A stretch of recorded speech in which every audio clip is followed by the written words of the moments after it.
Les Togolais sont attendus normalement aux urnes le 20 décembre prochain pour les élections législatives. Question qu'on se pose ce soir, quelle recette peur des élections apaisées au Togo? On pose cette question au pasteur Johannes Bavon, secrétaire général du Front des architectes de la République phare. Pasteur Bavon, bonsoir. Bonsoir Samuel. Merci d'accepter notre invitation. C'est à nous le plaisir. Alors je voudrais d'abord que vous vous prononciez sur l'évolution des événements ces derniers jours.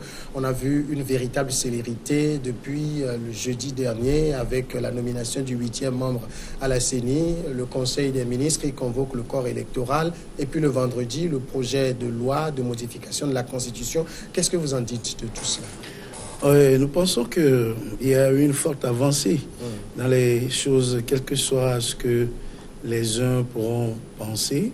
Au niveau du phare, nous pensons qu'il y a des avancées, mais il y a beaucoup de travaux à faire également. Donc, entre-temps, nous avions déjà parlé sur ce plateau de la situation de l'UFC. Et ce que nous n'avons pas souhaité, c'est ça qui est arrivé. Nous avions souhaité que l'UFC se retire de lui-même et sans une injonction de la part de la CEDEAO. Donc, l'UFC s'est retiré finalement, bon gré, mal gré. Donc, aujourd'hui, la 8e personne... à la personne du député de l'ANC qui est maintenant intégré. C'est pas un député, c'est le journaliste Francis Pedro. D'accord. Donc, je pense que cela dit beaucoup de choses. Qu'est-ce que cela dit? Cela veut dire normalement que maintenant l'institution est en train d'être mise en place, telle que demandée par la CEDEAO. La CEDEAO a demandé une recomposition de la CENI. Donc, c'est ça qui est en train d'être fait. Maintenant, reste à savoir si c'est l'ancien président de l'ancienne CENI qui va conduire la nouvelle, ou bien y aura-t-il un nouveau président pour conduire cette nouvelle CENI. Donc, à toutes ces questions, il n'y a pas encore eu de réponse. On devra attendre la venue prochaine de l'organisation pour voir ce qu'il en est réellement. Donc, lorsqu'aujourd'hui, il est question de la date pour les élections législatives, il y a un cafouillage, effectivement, parce que on ne sait pas encore si la CEDEAO est en train de nous dire que les travaux de l'ancienne CENI doivent continuer, si ces travaux sont sans équivoque, si on devrait suivre le train en marche. Donc il faudrait que toutes ces questions soient clarifiées. Alors on va aller au fond de ces questions une à une, mais d'abord vous avez évoqué par exemple le sujet de la présidence de la CENI. Vous pensez que ça va être le prochain front de combat? Non, ça ne devrait pas être un front de combat dans la mesure où la CEDEAO, qui est en train de conduire le dialogue, devrait normalement savoir que si le président de la CENI appartenait à l'une des deux mouvances qui constituent la CENI, donc d'emblée, nous avons une CENI qui n'est plus paritaire. Donc on verra que... Bon, là, on a un président qui est de la société civile, normalement. Bon, il est très difficile aujourd'hui de parler de quelle société civile neutre. La neutralité de la société civile est le grand problème. Bon, ça a déjà été fait dans plusieurs pays. Moi, je pense que la CEDEAO pourrait trouver une personne totalement neutre de nos intérêts partisans, qui constituent les deux parties prenantes au dialogue, donc, et une personne carrément neutre. Mais parler de la société civile, il est très difficile aujourd'hui. Qu'on parle du phare, que le phare préside la CENI, sans appuyer l'opposition. Il est impossible qu'on parle aujourd'hui d'un tel mouvement que ça n'appuie pas l'autre camp. Vous comprenez la situation. Donc, automatiquement, il va falloir que la CEDEAO trouve la solution à cela. Mais ce n'est pas un problème. Ce que vous dites là, c'est quand même assez inquiétant qu'on soit arrivé à un tel niveau où on n'arrive même pas à distinguer au niveau de la société civile une véritable neutralité, une certaine objectivité. Bon, je pense que vous avez eu un invité sénégalais ici qui avait éclairci la dernière fois le point sur le statut de la société civile. Ce n'est pas seulement un problème au niveau du Togo, c'est un problème en général. Lorsqu'on parle de société civile, même lorsque nous parlons des syndicats qui sont apolitiques, il est impossible qu'un individu n'ait pas un penchant ou bien une opinion politique pour soi. Donc, étant un citoyen et un être humain, il est obligatoire que cette personne ait un penchant. Donc, parlant de la société civile aujourd'hui, moi, je ne serais pas dans l'illusion. Je me dirais qu'il est impossible, voire difficile aujourd'hui, de trouver une personne neutre, vraiment neutre, parlant au nom de la société civile. Et dans cette hypothèse, même quand c'est un étranger, c'est vrai qu'on dit que la personne n'aura pas voix délibérative, mais on peut se dire qu'il est facile pour l'un ou l'autre d'acheter cette personne aussi. Bon, ça dépend du profil de la personne et ça dépend je dirais, des ordres qu'il recevra de la part de l'organisation. Là où nous sommes arrivés aujourd'hui, est-ce que les gens ne doutent pas du fait que les uns ou les autres sont en train déjà d'acheter des commissaires ou des experts et tout cela? Ouais, ça ne manque jamais. Mais là où nous sommes arrivés, le problème du Togo est un problème très délicat et la CEDEAO a du pain sur la planche. Ce n'est pas un petit jeu. La CEDEAO sait très bien que c'est un problème très sérieux et à prendre à bras le corps. Donc, quelle que soit la personne, même si cette personne aura à recevoir des pots de vin de la part d'une partie ou d'une autre, est-il qu'il est attendu de cette personne et c'est un résultat qui ne pourra pas éluder. Vous voyez même déjà, vous l'avez évoqué tantôt, le reproche qui est fait même à l'organisation sous-régionale CEDEAO. Certains disent que cette organisation roule pour le pouvoir actuellement, alors que l'organisation a son mécanisme de résolution de conflits. Non, vous savez, il y a deux choses à comprendre là-bas. La première chose, c'est que le peuple togolais est un peuple meurtri. C'est un peuple blessé, un peuple qui a soif de la liberté. Cette soif est comprise différemment par chacun. D'autres pensent que cette soif de liberté, c'est plutôt la vengeance contre X. D'autres pensent que c'est juste le changement de système. Et nous nous inscrivons dans cette option. Nous pensons que cette liberté, c'est le changement de système. Mais lorsque la CEDEAO est en train d'agir dans notre situation, il est obligatoire que la CEDEAO donne avec la plus grande clarté, la plus grande transparence, tout ce qu'elle est en train de faire au peuple togolais. C'est cela qui fait que les gens sont inquiets, parce que n'oubliez pas que nous avons déjà eu des circonstances dans lesquelles la CEDEAO... On pense à 2005. On pense bien à 2005, encore tout dernièrement 2010, 2015, vous savez. Donc, les gens, celui qui a une fois été mordu par un serpent a toujours peur du ver de terre. Donc, on comprend là l'inquiétude des uns et des autres. Toutefois, la CEDEAO a son mécanisme de résoudre les crises, oui, et je voulais toujours dénoncer ici. Il n'est pas bien, là où nous sommes arrivés, que les acteurs politiques ou certaines personnes prises de colère commencent par porter des doigts accusateurs à l'organisation et à ses représentants pour le moment, parce que nous avons encore un long chemin à faire avec cette organisation. Nous ne sommes qu'à l'entame de cette aventure. Donc, on ne peut pas aujourd'hui encourager des comportements de manque de respect à l'égard de la CEDEAO. Mais ce que je vais dire pour conclure sur ce point, c'est que la CEDEAO a l'obligation, comme le phare l'a suggéré. Le phare a écrit, entre-temps, en début de la feuille de route. Donc, le phare a écrit des propositions en ce qui concerne la clarté sur l'information apportée au niveau du peuple. Donc, ici, ils sont revenus de Conakry, en Guinée, mais les informations sont retenues et là, on ne sait pas comment se fixer sur la situation. Donc, vous comprenez que certaines personnes ne pourront pas faire preuve de patience à cause de la légèreté d'esprit, tandis que d'autres peuvent encore attendre. Donc, pour éviter ces spéculations, il va toujours falloir que la CEDEAO agisse pour éclairer les gens et faire comprendre aux gens les raisons pour lesquelles elle est en train de faire quelque chose. Vous savez que lorsque la CEDEAO, il y a eu un communiqué la dernière fois, on disait que c'est la CEDEAO qui l'avait fait circuler. Bon, le mécanisme de la CEDEAO de résoudre une crise, je ne pense pas que ce serait pas ce mécanisme-là. Une si grande organisation, au milieu de cette crise, qui veut résoudre la crise, s'il faudra dire aux gens, allez vous faire enrôler dans les 3 jours à venir, parce que la date ne sera plus indicative, elle est fixée. Donc, ce serait non seulement pas un communiqué comme ça sur WhatsApp, mais ce serait un communiqué adressé à la C14. Un communiqué adressé et d'abord une annonce qui sera lue par un représentant de la CEDEAO, qui serait une preuve irréfragable de la part. Et ça montre que la CEDEAO a fait quelque chose qui est réaliste. Mais aujourd'hui, on a juste un communiqué et puis personne ne sait l'authenticité de ce communiqué. C'est ça qui est un peu délicat. Donc, mais celui qui suit la diplomatie est obligé d'avoir les nerfs d'acier en patience. Voilà.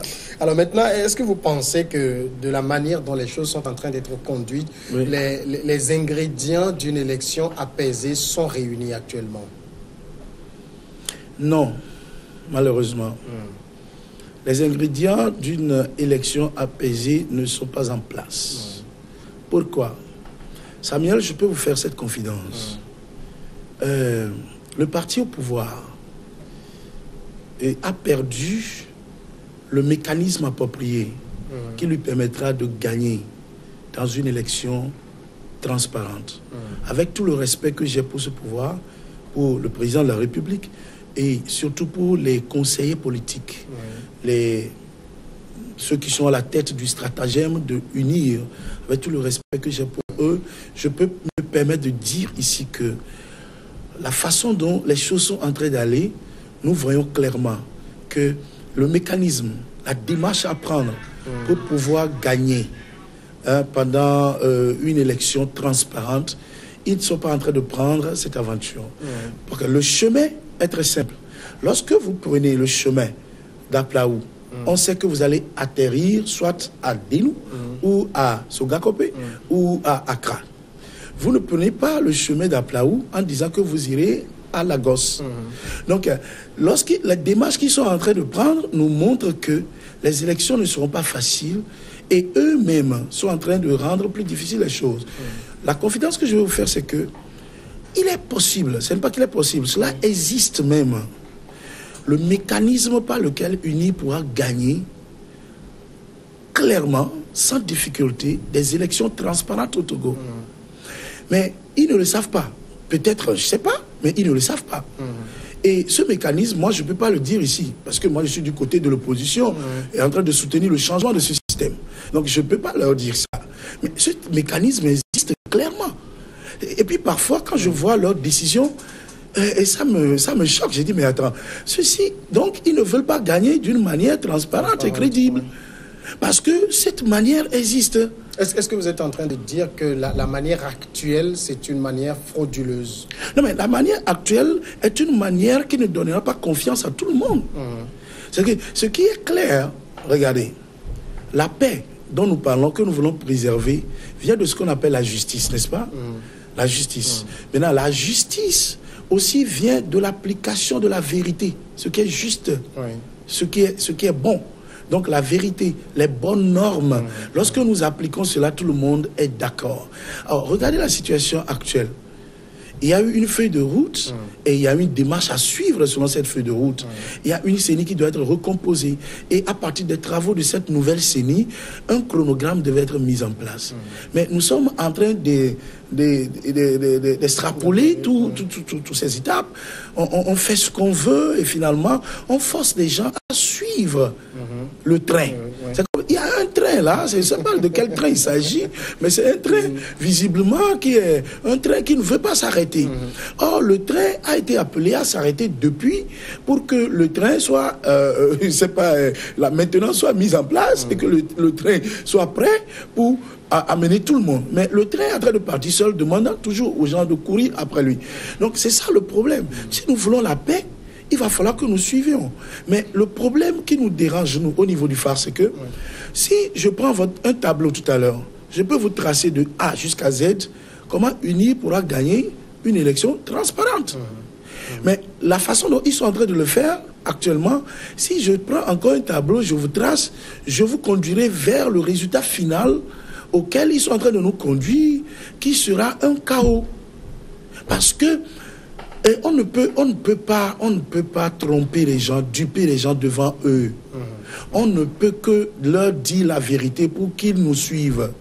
Si UNIR veut que ce peuple puisse être gouverné, dorénavant, il va falloir que UNIR fasse ce qui va obtenir l'approbation de tout le peuple.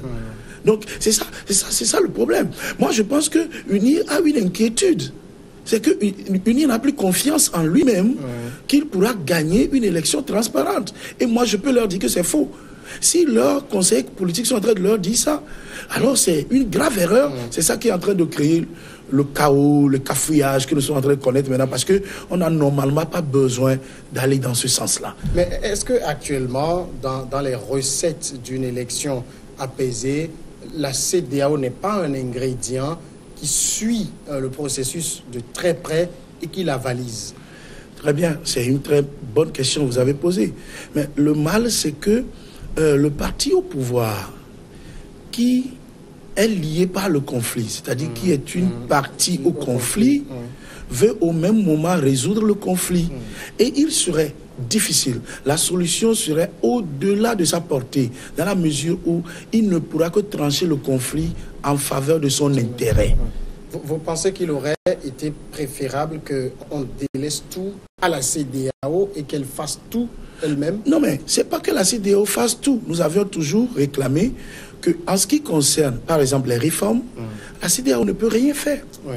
Ça fait partie de la souveraineté de l'État. La CEDEAO ne peut pas imposer quelle forme de régime, quelle forme de dévolution du pouvoir devrait être adoptée par les Togolais. Ça leur regarde. Mais là où nous sommes aujourd'hui, en ce qui concerne l'organisation des élections, c'est là où nous avons toujours souhaité que la CEDEAO joue le rôle de co-organisateur. Et c'est ce que la CEDEAO a accepté, c'est ce que les deux parties prenantes ont accepté. Donc si vous êtes deux parties prenantes, parce que vous êtes liés par un conflit, chacun est en train de tirer pour son intérêt. Donc il faut une personne absolument libre du conflit pour pouvoir résoudre le conflit avec nous. D'où je pourrais venir dire ici que ceux qui pensent que c'est aux Togolais eux-mêmes de résoudre leurs propres problèmes, de laisser la CEDEAO aller, ils expriment leur opinion, mais il faudra quand même aller encore plus loin. Parce que tant que vous et moi, nous sommes en conflit, il serait très difficile que l'un d'entre nous, étant parti au conflit, soit au même moment dans l'opposition de juge. Parce que le conflit ne pourra pas être résolu comme ça. Là, on est quand même dans une matière électorale qui est l'une des prérogatives qui regarde un pouvoir en place dans tous les pays du monde. C'est le pouvoir en place qui organise des élections. Et ça, on ne peut pas enlever cette prérogative au pouvoir. Personne n'enlève cette prérogative au pouvoir. Raisonnons d'une manière raisonnable. N'essayons pas de justifier l'injustifiable. Si cette prérogative revient au pouvoir en place, cela ne veut pas dire que dans notre contexte actuel, parce que nous n'arrivons pas à nous entendre, il y a conflit. La preuve, il y a conflit. Il y aura marche bientôt. Donc, il y a conflit, on ne s'entend pas. Donc, lorsque nous appartenons à une organisation, regardez la charte de la CEDEAO. La CEDEAO n'a pas laissé les membres de cette organisation isolés. Les pays membres ne sont pas isolés. Il y a des règles qui les lient, des normes qui s'imposent à ces pays-là. D'où, par exemple, la bonne gouvernance, la démocratisation. Il y a beaucoup de choses qui nous lient. Donc, c'est une prérogative, certes, mais dans notre contexte, il va falloir que la CEDEAO nous accompagne dans l'organisation pour que nous soyons sûrs. Personne ne refuse une organisation d'élection. Tout ce que nous refusons, c'est que l'élection ne soit pas organisée d'une manière frauduleuse. Il faut que les choses soient claires et que chacun, à la fin des élections, quel que soit le vainqueur, que nous ayons la paix dans nos frontières, c'est tout. Alors, tout le monde sait quand même, et on l'a vu, une sorte de confirmation dans le communiqué de la CEDEAO qui a circulé le vendredi dernier, que la date du 20 décembre est celle des élections au Togo. Alors, qu'est-ce que vous pensez qu'à l'heure actuelle, on peut encore faire pour rendre ces élections inclusives, apaisées à la fin? Mais en tout cas, ça revient à la CEDEAO d'agir, de prendre ses responsabilités. Parce que nous savons comment le recensement a été. Il ne m'appartient pas aujourd'hui de dire si le recensement a été bon ou non. Mais c'est un recensement qui, personnellement, je parle en mon nom, pas en mon nom personnel, pas au nom du phare. En mon nom personnel, ce recensement ne me satisfait pas encore. Jusqu'à ce que la CEDEAO nous donne des preuves de sa transparence. Il ne suffit pas seulement que la CEDEAO nous dise, écoutez, bon, le recensement, ça va, il n'y a pas de problème. Nous avons eu les rapports de nos experts que tout va bien. Tout le monde peut être acheté. Donc nous devons avoir les preuves qui nous montrent que c'est transparent. Et je pense que la CEDEAO a ce travail à faire. Parce qu'actuellement, la situation n'est plus comme celle de 2005. C'est ce que les gens ne comprennent pas. Et je pense qu'il y a certaines personnes, même au niveau de la CEDEAO, qui pensent que c'est toujours la même situation et qui peut prendre la crise du Togo pour un marché où on peut marchander. Mais la vérité, c'est que c'est pas comme ça que ça va aller, parce que les Togolais ne vont plus se laisser faire. Ça se voit visiblement et on constate cela. Même si ce pouvoir revient, si UNI revenait au pouvoir en 2020, quel que soit par quel mécanisme ou à la chimie, la vérité c'est que il va falloir que les Togolais voient la clarté, la transparence et la crédibilité de ce mécanisme électoral par lequel UNI est revenu au pouvoir. Sinon, le pays sera non gouvernable et ce sera autre chose que nous ne souhaitons pas. Mais maintenant, vous pensez qu'il y a encore des choses qu'on peut faire entre aujourd'hui, nous sommes le 12 et le 20, on a peut-être un mois, une semaine. Il y a des choses qu'on peut faire pour qu'on ait des élections apaisées? Absolument. C'est ce que je vous dis. Qu'on peut faire exactement? Ce qu'on peut faire, c'est que la CEDEAO doit prendre sa responsabilité. La CEDEAO peut demander à ce que, attendez, on repousse la date. C'est la CEDEAO même qui nous avait dit... On ne raisonnera plus en termes du 20, là. On ne raisonnera plus en termes du 20 parce que c'est la CEDEAO même qui nous avait dit, écoutez, nous ne serons pas dans le fétichisme de la date. Donc cela veut dire qu'elle-même a déjà mis un bémol à cette date, que c'est une date indicative qui pourrait changer au vu des réalités sur le terrain. Donc on pourra repousser cette date et en dehors de cela, la CEDEAO devra faire le travail de fond et montrer par ses rapports, publier les rapports qui découvriront, qui feront découvrir tous les Togolais qu'en réalité, ce recensement peut être annulé. Mais si ce ne sera pas annulé, ça doit être rectifié. Voici les fautes que nous avons trouvées dedans, ça pourra être rectifié. Lorsque cette rectification sera faite, tout le monde sera apaisé et on va aux élections. Maintenant, le problème, c'est que moi, je reviens toujours sur ce point. C'est que j'ai l'impression que le pouvoir cherche toujours à avoir sa majorité à l'Assemblée, ce qui est normal. Parce que quand on est au pouvoir, on a besoin d'une majorité au Parlement pour pouvoir gouverner. Mais le pouvoir cherche cela, et cela est encore possible. Sauf que le mécanisme est faux. Alors maintenant, on est là, et c'est le 20. Alors, maintenant, qu'est-ce qu'on fait? Ça veut dire, si on maintient le 20, on est sûr de ne pas avoir des élections apaisées? Si on maintient le 20, il y aura cafouillage. Dans la mesure où, d'ailleurs, le communiqué dont nous venons de parler, ce que nous évoquons tout à l'heure, ce communiqué a besoin de plus d'éléments pour convaincre que sa source est réellement la CEDEAO. Bon, de toute façon, après, on a eu des confirmations parce que le gouvernement même a sorti un communiqué pour évoquer ce communiqué de la CEDEAO. Tout le monde semble d'accord que c'est authentique. Mais ce serait très grave parce que nous attendons toujours que la CEDEAO réagisse encore plus. C'est une réaction un peu légère. Elle doit encore réagir plus parce que la CEDEAO n'a pas que de compte à rendre à l'UA et au G5 ou à l'ONU. La CEDEAO a un compte à rendre au peuple togolais d'abord, directement. Donc je pense qu'il y a des choses qui doivent encore être faites. Mais et si finalement ce communiqué, c'était réellement ce qui a été dit à Conakry, et que ce sont les deux camps qui cherchaient à distraire? Alors, si c'est comme ça, je pense qu'il y a eu un article sur les réseaux sociaux venant de vous. Je voudrais avoir la confirmation si c'est vrai que vous avez eu cette analyse. De mon nom, c'est que c'est moi. Alors, il faut dire que vous avez fait une analyse pertinente parce que nous sommes en politique et il y a des gens, en réalité, qui peuvent tourner les gens en farine parce que, voilà, faire des diversions. Mais si c'est le cas que nos politiques sont allés à Conakry pour aller négocier un contrat, que, ok, les législatives peuvent être avancées comme ça, dans un contexte de recensement qu'eux-mêmes ils ont dénoncé. Et quand ils sont revenus, Mme Adjamago dit qu'ils ne laisseront jamais passer cette élection. Et voilà. Donc, on risque de les attendre et de voir dans quelle mesure ce qu'eux-mêmes ont dénoncé, ils vont finalement approuver et participer à une telle élection. Dieu merci, personne au phare ne va aux élections législatives. Nous sommes là en train d'accompagner le processus jusqu'à la fin de la crise. Donc ce sont eux-mêmes qui disent qu'ils veulent aller aux élections, mais s'ils ont dénoncé le recensement, ils ont dénoncé l'illégalité et l'irrégularité de l'organisation de cette élection, et en fin de compte, ils y participeront, alors là, ils auront des comptes à rendre au peuple. Pasteur Johannes Bavon, merci d'être passé dans cette émission. C'est moi qui vous remercie. Vous êtes le secrétaire général du Front des architectes de la République, le phare. Et on marque maintenant une pause et après le journal, on va passer à regard croisé.